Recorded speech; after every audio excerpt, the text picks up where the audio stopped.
And welcome back, everybody. This is episode 16 of the Late Stage Podcast. And I'm your host, Sinan Schwarting, live from New York City, where spring is slowly coming to the East Coast of the United States. Quite slowly, a little too slowly, you could say, I think, from a certain perspective. Although it's all fine. I guess in light of climate change and all that, it's not really a big thing to complain about these days. Speaking of big things to complain about these days, I suppose we have to talk about what is still, I think, the main storyline across most news venues. And I know I promised to sort of focus on other things, but on the other hand, it's almost disrespectful not to give any attention to the folks in Ukraine, of course. 2.3 million refugees as of earlier today being March 11th. I mean, it's just barely March 11th here in New York City. But yeah, 2.3 million refugees sort of logged in, of course, as well. There are probably many who have fled and not logged in officially. But so 2.3 million in just 13 days. We're hearing reports of mass graves in Mariupol, bodies piled up in the streets in Kharkiv. That's apparently Ukrainian and Russian soldiers' bodies. So it goes a couple of ways, I suppose. So certainly what we're seeing these days is most certainly war crimes, human rights violations. Now, I know a lot of folks are saying like, oh, the Russians bombed a hospital, so did the United States in Syria in 2017, or whatever it is. And again, I think we can all agree that it's totally okay to recognize war crimes committed by the United States and recognize war crimes that are being committed right now by Vladimir Putin in the name of Russia. And it's a horrible position. I think anyone on this side of things, right, by which I mean the anti-war, anti-colonialism, right, like left, but I don't even, I think there's a kind of independent type who classifies as both of those things these days as well. Trying to be a big tent group here. But for all of us on this side of things, this is a very complex situation, right? Because none of us wants to see a war. None of us wants to be on the side of anything that sort of contributes to war happening. But then you're also seeing someone doing a lot of bad in the name of this sort of imperialistic conquest of a region that, et cetera, et cetera, et cetera. We don't really have to get into that. Bottom line, you're seeing a lot of people get slaughtered in a terrible way. And it's hard to be against, like, setting up a no-fly zone, for example, above Ukraine, right? The president is asking for it. You see folks almost on TV almost every day saying, please, like people in Europe and the United States, you guys promise you protect us. We need this. Very emotional situation. People in heightened emotional states, right? Because they've fled their countries.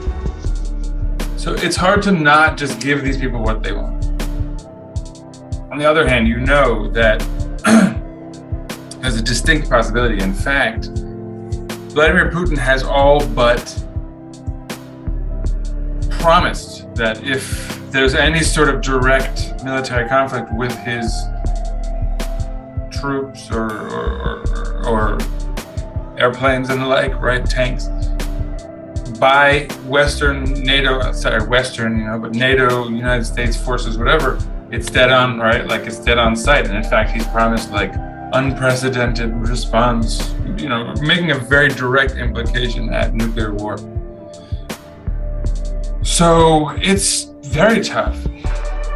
And I think for many of us, literally like a month ago, I was talking about, someone was like, oh, how do you feel about, what was it, like Ben Shapiro or something, And I was saying, obviously Ben Shapiro is a terrible figure, a terrible human being.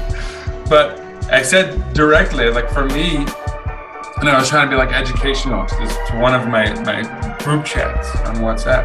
I was like, for me, a much larger concern is the likes of the Azov battalion. When you look at issues on the right, because they had historically notoriously helped train like Atomwaffen here in the United States and some far right groups that have perpetrated terrible domestic terrorism here. So they're like, when Putin did this whole, like, I'm going to denazify Ukraine, for a lot of us here in the United States, and of course, not only in the United States, I think people are aware of folks like the Azov battalion and I forgot, there are a number of other groups as well stationed in Ukraine. I mean, I don't know about a number, at least I know of one other. But, so when Putin said he was going to denazify Ukraine, my spidey sense, my Petey tingle was tingling. Because of course, right, there are far-right nationalistic groups there that are doing terrible things. And like the notion that one would be arming them in the name of dispute, of fixing this conflict is terrifying. Right, when you consider how the United States has armed the likes of the Taliban in a previous conflict that Russia was involved in, Afghanistan, which in the long term hit back. We've seen that in other cases as well, right? ISIS, supposedly. So there's a lot of precedent, negative precedent, as far as arming insurgent groups to fight wars that you can't be involved in for whatever reason. And no doubt there are Nazis, of that sort in Ukraine. That doesn't mean that you should ever be against Ukraine at all, right? People who are being attacked, defending their sovereignty, right? So their self-determination, their free will, if you will, politically speaking. And so for them to be doing that is fine, right? Pardon, I'm having a sip of water for folks who aren't seeing the video. But so the issue is people pretending like that there aren't any Nazis at all, and then for other folks on the other side who are pretending like Ukrainians are Nazis. It's a battalion, right? Like literally, that's in the name, the Azov battalion. And these are very small splinter groups that do not, by any stretch, represent Ukraine. And certainly, that's a means of Putin putting a veneer, polishing a turd, if you will. But so I'm conflicted about that. I don't like folks who want to pretend like that was never an issue, because that is a terrible group that folks need to be aware of. I think a lot of folks weren't, which was my intent in educating folks like a month ago, right before this was happening at all. But that's not to say that Ukraine are Nazis and needed to be attacked by anyone, or that like Russia reclaiming a part of eastern Ukraine, or reclaiming via proxy, and then maybe even installing a pro-Russia government in Ukraine, proper, or whatever it's going to be dubbed, or would be dubbed, theoretically, is bad. It's all bad news. There are bad guys. There is almost never like a good guy in a war, right? Typically, you have a lot of people who want to be shooting at people out there shooting people. With that said, you have a clear aggressor and one who is now committing human rights violations and killing innocent civilians at such a rate that it's getting grotesque. Again, mass graves in Mariupol, that's already been recorded. So, yeah, terrible situation, but let's not dwell on that. Let's move on, from there. And here's the silver lining. The United States has opened up diplomacy with Venezuela. Venezuela! Something we have not heard in quite a while. The Biden administration is planning to warm up relations potentially. This comes in the wake of Saudi Arabia turning down requests by the Biden administration to up production of oil to mitigate the price influx coming from this war, right? Coming from the lack of Russian oil in a number of places. Obviously, allies in Europe, it's more pressing, but even in the United States, it's fairly pressing. And so, in the name of Russian oil being no longer an option, especially in the US, where Biden has cut it off via sanctions, and also in the name of Saudi Arabia not helping, despite the request for them to do so, the unlikely seems to be occurring, and that is that the Biden administration is looking to open up relations with Venezuela again. Venezuela, importantly, is the 12th largest oil producer in the world, just above Norway, famously, right? Who has those oil refineries at sea, notoriously, and Qatar as well. By the way, I meant the North Sea for Norway there. But Qatar also sort of famously an oil state to some extent. So Venezuela is a major producer, no doubt. It's been a thorn in the side of the United States that Venezuela has been sort of outside of its satellite. And it has notoriously, even quite recently, tried to install Juan Guaido and the like in the place of Maduro. So it's a rather serious turn about face. But I would say personally, I think it's a very welcome one, and just like in the whole build-up to the war, I said diplomacy, diplomacy, diplomacy. It doesn't care who you're dealing with or what you're dealing with. You've got to do your best to prevent war. That's absolutely the case in the case of, I think talking to the likes of Cuba, Venezuela, anyone who the United States does not get along with historically, we should absolutely be making serious efforts to get along with everyone, first of all. And secondly, to be shoring up relations, in light of what we are condemning in Russia right now, right? In light of us around the world condemning Russia sort of extending itself militarily in the name of like protecting a backyard that it has no right to protect, right? If Ukraine wants to join the EU and do whatever, that's their right. That's what they're voting for. That's who they've got doing their things politically.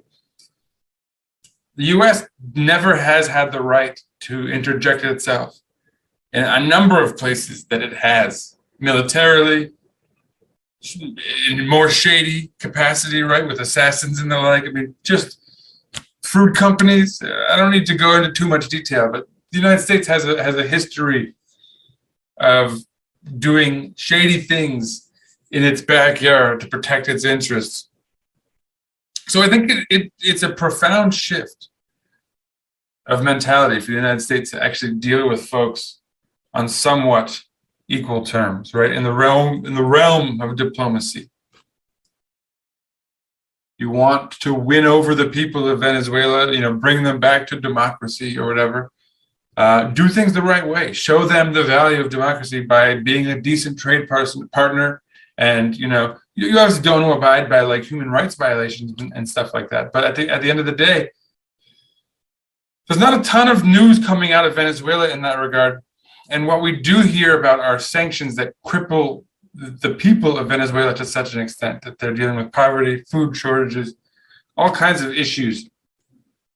So that leads to, I suppose, the news itself, which is that 5 days ago, March 5th, that was at the time of, so I guess no, more like 6 days ago. But U.S. officials met with Maduro directly, and they suggested that Caracas would deliver some oil exports in exchange for sanctions being eased. And like I said, crippling sanctions have impacted Venezuelans to such an extent that it would be a huge deal for Maduro to lock those kinds of things in and to ease relations with the United States to such an extent that things could be, not that I'm like an advocate for Maduro's regime by any stretch.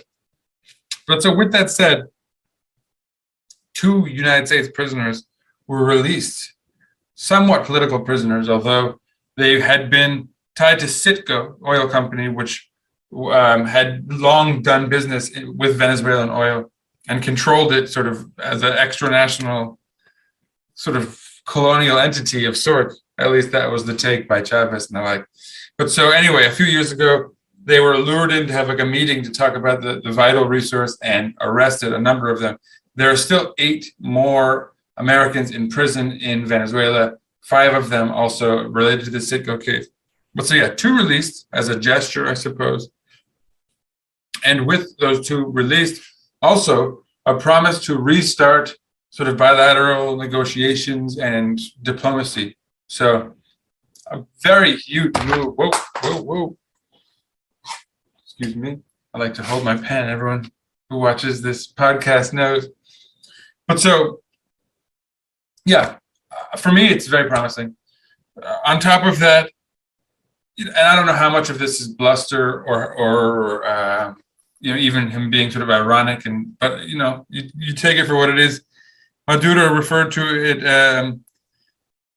the 2 flags of the nations being together as beautifully united as they should be. So, certainly kind words from Maduro. From U.S. representatives, they called it a constructive, diplomatic, but very candid dialogue. So, all positive signs. Of course, now, and this was now yesterday when I read this, there were reactions. There was a response from Russia, who could not have been pleased to see old allies, Venezuela, kind of contributing to the United States' effort to put them in a corner. So Venezuela's vice president, Delcy Rodriguez, according to her own tweets, met with Russian Foreign Minister Sergei Lavrov to review strategic alliance, or rather the strategic alliance between the 2 nations, and discuss the quote-unquote complex international situation that's obviously going on in the world, and obviously to sort of follow up on like, what are you doing talking to the United States? This is significant in a sense.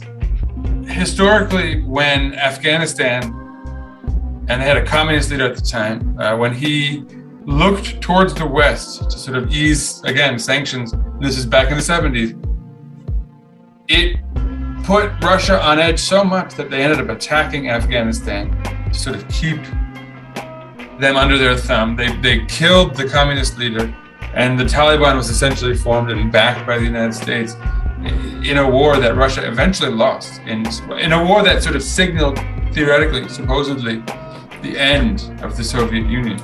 Now, whether or not the United States will suffer the same fate, having just essentially lost the war in Afghanistan, this time to the Taliban, who they had empowered in their fight against Russia,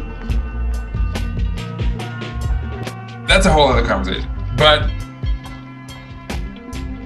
certainly the precedent of Russia attacking an old ally out of fear of them moving back into the fold of their enemies abroad has not only historical precedent, but a proven track record of failure.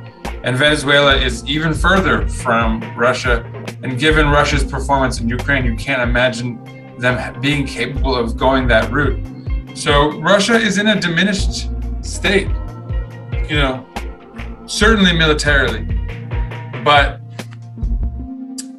their reach perhaps too, right? I mean, China, on the other hand, is in an empowered position globally at the moment, but that doesn't say that the likes of Russia, who are more of a military threat, who have had more of a forceful hand even, them perhaps not posing a threat anymore and their decline looking increasingly inevitable, might give countries like Venezuela the freedom, or even Cuba, potentially.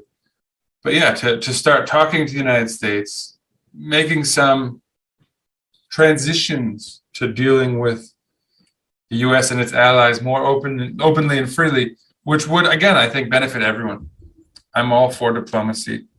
And again, and I think for folks who think democracy needs to be in places where authoritarianism is running amok, nothing like proving it, right? Come on in, by the way, right? Like, now that we're friends, you're free to vacation here, et cetera, et cetera, et cetera, right? You can show people the virtue of that life, and then perhaps they fight for it in their own way. But it's none of your business. It's not. So, yeah, again, the best possible way, I think, is vis-a-vis diplomacy. Obviously, again, like I said, Russia not particularly pleased by the threat of losing Venezuela. They've already met over it. We'll see how it goes. Also worth noting, Venezuela was one of the 5 nations that did not vote to censure Russia, and voted against censuring Russia in that UN, sort of unprecedented UN vote that I mentioned last week. And additionally, Maduro has already sort of outwardly spoken of his support for Putin and Russia and all that. So major caveats abound. But yeah, this is the more recent development, I think, is a positive development regarding the United States. So that'd be huge. It'd be like sort of the end of an era. But of course, given the sort of transitory nature of politics in the United States, perhaps the next president would go right back to trying to install a coup or whatever it is. So that's perhaps why it's hard to do real business with folks like the United States long term. But that, again, is another conversation entirely. Moving on to Africa, where, again, we focus so much on Europe of late, for good reason. We've sort of lost track of a number of other places. Again, in relation to the war. And so what I'm going to kind of talk about is the logic of a recent article written by Nigerian writer Cheta Nwanze. Apologies for mispronunciation. He wrote in Al-Jazeera to the kind of history of East-West dynamics on Africa.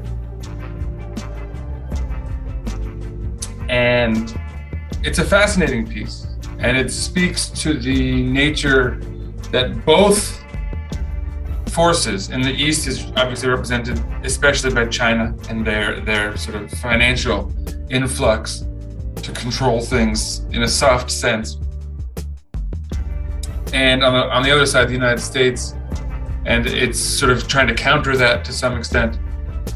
And then Russia having a kind of wild card role. They've sent mercenaries in to replace the sort of French military that's just left Mali, as an example. So you have these dynamics at play. And so he cites, for example, in December of 2018, John Bolton, well-known figure in United States politics. At the time, he was the National Security Advisor to Trump. And he spoke to the Heritage Foundation about Africa and how relations with African nations had shifted away from kind of like humanitarian aid and the like to basically countering the influence of China and Russia in Africa. And I think many are aware of the influence of China financially and how they've invested heavily in infrastructure to get sort of good deals on raw materials and the like. But I was fairly unaware of the fact that Russia is also involved in some sort of neo-imperialistic fashion as well. But so, yeah, apparently this war between Russia and Ukraine, and essentially the quote-unquote West and the East again, at least as far as that extends to Russia, in the minds of folks who like to use those terms, apparently this is going to kind of, again, play to the worst of those dynamics, in that both Chinese money and U.S. military and money and Chinese military now, I'll mention that real quickly, a great example being Equatorial Guinea, where dictator Teodoro Obiang is getting more and more power, essentially, because first China came in trying to build a military base in his territory, and then the United States is trying to counter that, and there's this tug of war between China and the United States. The U.S. essentially kind of playing the backyard, like we don't want China on the Atlantic having a military base.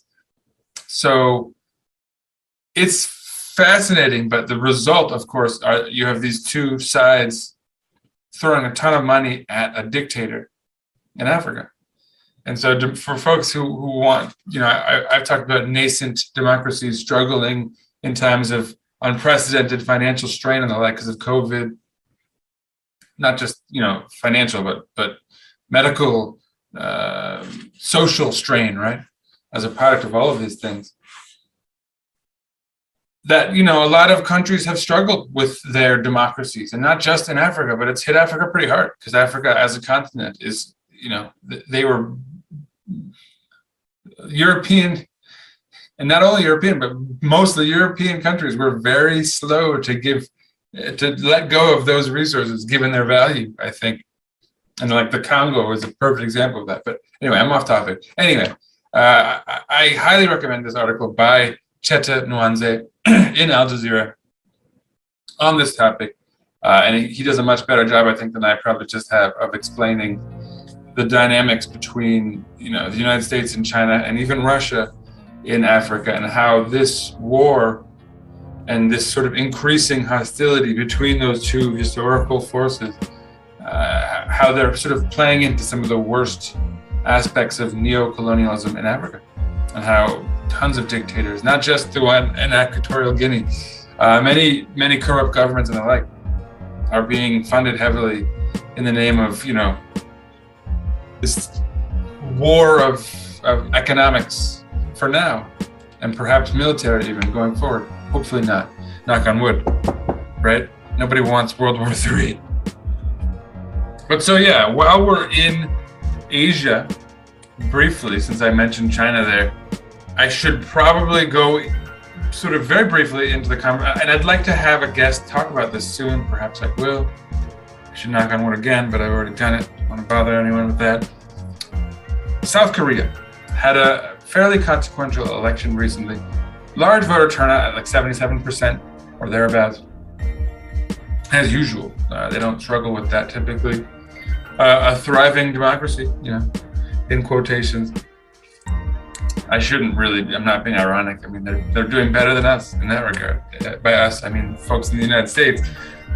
But so yeah, big election there, and it was determined by less than 1%, and it went to a kind of a leading, far right as far as that extends to South Korea candidate. He represents the People Power Party, which is, a conservative party by Korean standards. He is a controversial figure. His name, by the way, is Suk-Yeol. Pardon pronunciation. If I have a guest on, they can correct that. But so he has spoken of preemptive nuclear strikes on North Korea, in some sort of potential theoretical nuclear conflict. He has pledged, and this is more of a edgelord troll component of his campaign, but he's pledged to abolish the Minister of Gender Equality in South Korea. And there's a young kind of far-right contingent, obviously very influenced by internet memes and the kind of culture of the online, the unsavory aspects of online culture where people don't like women and the like. But so, to sort of geared towards this group of young men that's very anti-feminist, he's apparently made some pretty outrageous promises in that regard. We'll see if he follows through with it. Hopefully there's enough political pressure. Supposedly, the internal dynamics of Korean politics might not allow him freedom to do all that stuff he's promised, but we shall see. Again, hopefully I can have a guest on, someone who's informed on that, who can kind of talk about the ramifications of the election. And, like I said, if there's a counter to his claims of going as right as he says he will, I'll find him. And I'm running on here. My weird of the week And there's a few weirdos indicted in this. First of all, one, Ryan Coogler, director of Black Panther, one of the more successful directors in the country, in fact, was cuffed and brought in on a case of mistaken identity. He went to his bank, got cash withdrawn from his bank account, and was cuffed and let out under the assumption that he was holding the bank up. And so there are a few angles we can talk about here. One weirdo of the week could be the Atlanta police for a clear case of racial profiling and racism and unprofessional conduct, right? Why just arrest a dude because he's black and taking out more money than you think he should? One. Two, the media, who, this happened in January, and we're not really finding out about it until now, which is outrageous. Much like the Brittany Griner story, by the way, which I don't know how folks didn't know for all these weeks that she'd been in a Russian prison. Anyway, it's wild that we didn't, in many cases, perhaps some did, and I apologize if I'm late to this story, but it's wild that it didn't reach the sort of mainstream until I just saw it yesterday on Twitter all over the place, so I assume that's where it broke in a number of places. It's wild that the media, A, let it go that long without covering it, B, that it's being covered as celebrity news by the likes of, I'm forgetting the names of these celebrity gossip sources, right? But Perez Hilton or whatever. But it's wild that it's not being treated as real news. That it's being treated as celebrity news and real news and news related to racism. We have a clear-cut case of racism, and it shouldn't take celebrity for this stuff to be called out. I suppose I could apologize. I could even apologize 100% honestly for not covering stories like this enough. And it's because I try again, right? My whole podcast is designed to cover foreign news. Folks here in the United States who call themselves progressives or who consider themselves to be on the left are often said not to have an interest in foreign affairs or in foreign policy or world news. And so it's exactly that I'm trying to focus on, which takes me away from domestic stories like this. And so this Weirdo of the Week segment kind of allows me to refocus. And here's a clear-cut case again of racism in our society that should be covered as serious news and is instead being treated as celebrity gossip, page 6 material or whatever it is, wherever it is in a newspaper these days. But so yeah, Ryan Coogler is not the weirdo of the week. He's a victim of racism. The media that's mistreating this in almost every way they could are weirdos of the week in this case, and certainly the Atlanta police, probably the main weirdos. But so yeah, there it is. That's my weirdo of the week. But with that said, I'm done for this week. We will be back, of course, again next week. Hopefully with another guest. We shall see. Peace out for folks in the Ukraine, especially. Follow us on Twitter @LateStageTrib. Follow us on Instagram @LateStageTribune. Follow myself @Sir_Writes_a lot.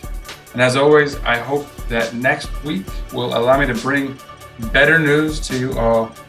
Until then, peace, peace, peace, peace, peace. In the Ukraine, in Yemen, in Somalia, right, wherever people need to be reminded of the concept of peace. Let there be it. Bye, everyone.